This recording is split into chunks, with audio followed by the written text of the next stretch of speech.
Chaque jour, sur Internet, des transactions ainsi que des transmissions chiffrées sont faites. Chiffrer un message, c'est le transformer en quelque chose d'illisible au premier abord, afin que personne ne puisse le lire, sauf la personne ou la machine à laquelle il est destiné. La méthode pour chiffrer les messages sur Internet s'appelle le chiffrement RSA. Mais comment fonctionne exactement ce chiffrement? Et est-il sécurisé? C'est une enquête de Kevin Laclais et Rémi Siglable.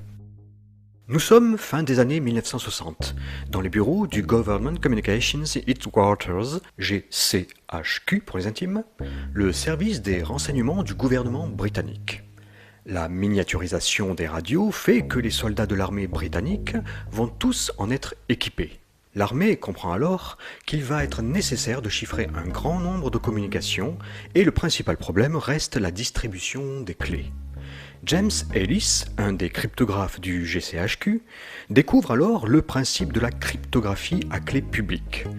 Il peine à trouver une fonction concrète pour mettre en œuvre le protocole, et c'est un autre membre du GCHQ, Clifford Cox, qui réussit à faire le pas décisif en 1973.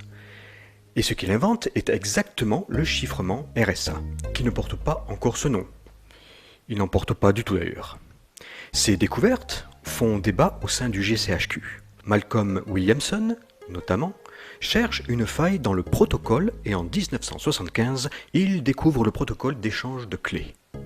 Tenus au secret, Ellis, Cox et Williamson ne purent jamais révéler leurs inventions et le gouvernement britannique ne fit pas breveter le système RSA. En 1978, Ronald Rivest, Adi Shamir et Leonard Adleman ont publié leur chiffrement dans A Method of Obtaining Digital Signatures and Public Case Cryptosystems, en attribuant comme nom à leur algorithme tout simplement leurs initiales, RSA. RSA a été breveté par le Massachusetts Institute of Technology, bien connu sous le nom de MIT, en 1983. Le brevet a expiré le 21 septembre 2000, d'où le fait qu'aujourd'hui, il est dans le domaine public. Nous allons voir maintenant comment le chiffrement fonctionne. Pour cela, faisons quelques rappels sur l'arithmétique modulaire. Au collège, nous voyons ce qu'est la division euclidienne de A par B. On l'écrit en ligne sous la forme A égale B fois Q plus R, où R est compris entre 0 et B. En arithmétique modulaire, cette égalité s'écrit A congru à R modulo B. Nous n'allons pas voir toutes les propriétés sur les congruences, mais je rappelle toutefois celle qui est très importante. Si A est congru à R modulo B, alors A exposant n est congru à R exposant n modulo B. Il est entendu ici que tous les nombres dont je parle sont des entiers naturels. Maintenant que vous savez ce qu'est une congruence, et avant de voir le principe du chiffrement RSA, faisons un petit détour par le petit théorème de Fermat. Ce théorème peut s'énoncer ainsi. Si P est un nombre premier et A un entier non divisible par P, alors A exposant P-1 est congru à 1 modulo P. Pour démontrer ce théorème, commençons par démontrer que les restes des divisions euclidiennes de A, 2A, 3A, etc. jusqu'à P-1A par P sont tous distincts en raisonnant par l'absurde. On suppose donc qu'il existe deux entiers K et K' inférieurs ou égaux à P-1, tels que les restes de KA et K'A par P soient égaux. Ceci signifie donc que l'on peut écrire KA est égal à PQ plus R, où R est compris entre 0 et Q, et K'A est égal à PQ' plus R, où R est compris entre 0 et Q'. Ainsi, en soustrayant les deux égalités, on obtient que K moins K' facteur de A est égal à Q moins Q' facteur de P, ce qui signifie que P divise K moins K' A, soit que P divise A, car K moins K' est strictement inférieur à P. Et ceci contredit le fait que A n'est pas divisible par P. Notre hypothèse selon laquelle il existe deux restes égaux est donc fausse. Ainsi, tous les restes sont bien distincts. On peut alors écrire que A est congru à R1 modulo P, que 2A est congru à R2 modulo P, etc. jusqu'à P-1A congru à R indice P-1 modulo P. où R1, R2, etc. jusqu'à Rp-1 sont donc tous distincts et strictement inférieurs à P. En multipliant toutes ces congruences, on obtient que P-1 factoriel multiplié par A exposant P-1 est congru à R1 fois R2, etc. jusqu'à Rp-1, le tout modulo P. Et comme tous les restes sont distincts, eh bien le produit R1, R2, etc. jusqu'à Rp-1 est égal à factoriel P-1, ce qui donne donc P-1 factoriel fois A exposant P-1 est congru à P-1 factoriel modulo P. Comme le PGCD de P et de P-1 factoriel est égal à 1, on peut diviser par factoriel P-1 cette dernière congruence, ce qui donne le petit théorème de Fermat, A exposant P-1 est congru à 1 modulo P. Nous avons maintenant tout pour comprendre le chiffrement RSA. On considère deux nombres P et Q premiers. On pose alors n est égal à P fois Q et M le produit de P-1 et de Q-1. Soit dit en passant, M n'est autre que l'indicatrice de l'air, c'est-à-dire le nombre d'entiers naturels inférieurs ou égaux à n et qui lui sont premiers. On considère ensuite un nombre C premier avec M. Comme C est premier avec M, d'après le théorème de Bézout, il existe un couple d'entiers dk tel que CD moins Km est égal à 1, que l'on peut aussi écrire CD congru à 1 modulo M. Soit x un entier naturel quelconque. Si x n'est pas divisible par p, d'après le petit théorème de Fermat, x exposant p-1 est congru à 1 modulo p. Or, x exposant m est égal à x exposant p-1 fois q-1, ce qui est égal à x exposant p-1 le tout exposant q-1. Et donc, x exposant m est congru à 1 exposant q-1 modulo p, c'est-à-dire congru à 1 modulo p. Donc, x exposant k fois m est congru à 1 modulo p, soit x exposant k fois m plus 1 est congru à x modulo p. Mais km plus 1 est égal à cd. Donc, x exposant cd est congru à x modulo p. Maintenant, si x est divisible par p, alors x est congru à 0 modulo p, et donc x exposant cd est aussi congru à 0 modulo p. On peut donc bien écrire que x exposant cd est congru à x modulo p. Ainsi, dans tous les cas, x exposant cd est congru à x modulo p. Et comme p et q jouent des rôles symétriques, on peut intervertir p et q, ça ne changera rien. On peut alors écrire que x exposant cd est congru à x modulo q aussi. On vient ici de démontrer que x exposant cd moins x est congru à 0 modulo p, et x exposant cd moins x est congru à 0 modulo q, ce qui signifie que x exposant cd moins x est divisible par p et par q, donc par n. Ainsi, x exposant cd est congru à x modulo n. Ce dernier résultat est appelé le théorème de l'air.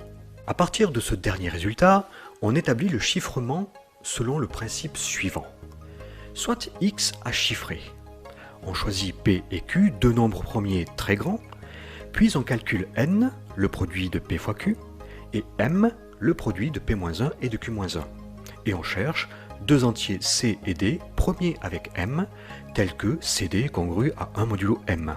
Le chiffrement de x sera alors le nombre c de x congru à x exposant c modulo n.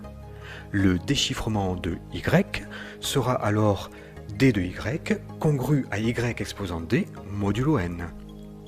On a bien d de c de x congru à x exposant c le tout exposant d modulo n, c'est-à-dire congru à x exposant cd modulo n, donc congru à x modulo n d'après ce qui a été démontré précédemment.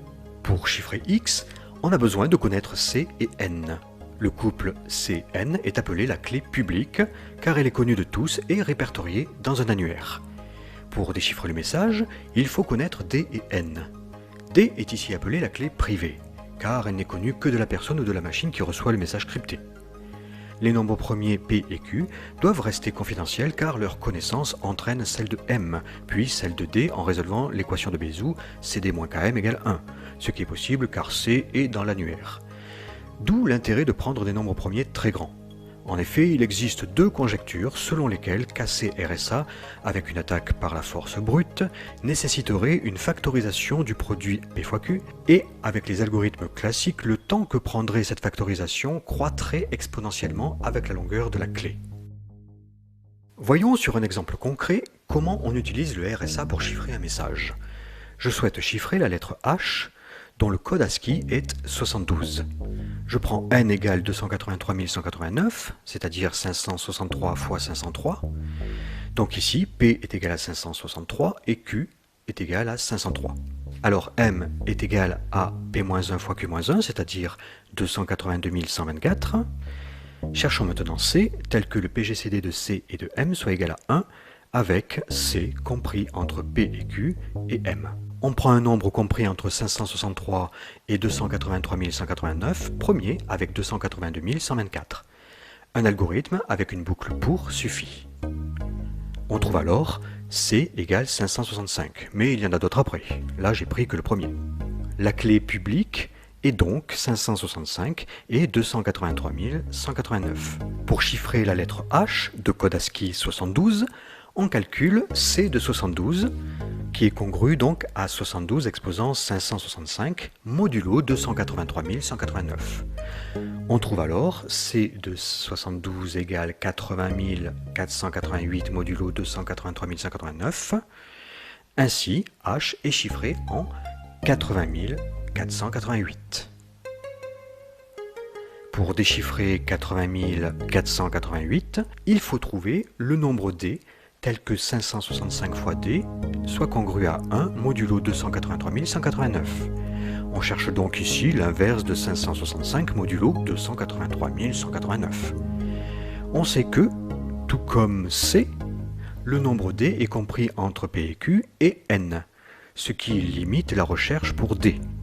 On utilise donc un algorithme comme celui-ci.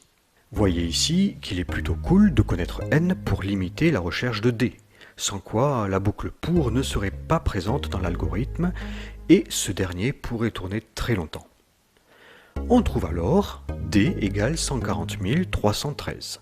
On peut aussi calculer D congru à 1 sur 565 modulo M à l'aide d'un logiciel de calcul formel par exemple, comme XCAS, en tapant 1 sur 565 mode 282 124. On trouve aussi 140 313. La clé privée est donc 140 313. Pour déchiffrer 80 488, on calcule alors D de 80 488, à savoir 80 488 exposant 140 313, modulo 283 189. Et on trouve 72 modulo 283 189. On retrouve bien le code ASCII de la lettre H. Ouf! Tel que nous venons de le voir, le chiffrement n'est pas très sûr sur un long texte. En effet, la lettre H donnera toujours la même combinaison de chiffres. Et donc, par analyse des fréquences d'apparition des combinaisons dans le message chiffré, on peut deviner ce qui se cache derrière chaque combinaison en s'appuyant sur le tableau des fréquences d'apparition des lettres en français. Cela constitue un cassage assez rudimentaire, mais réalisable tout de même de façon informatique. Cela dit, ce n'est pas non plus la Ferrari du cassage. Cette attaque date de 1985.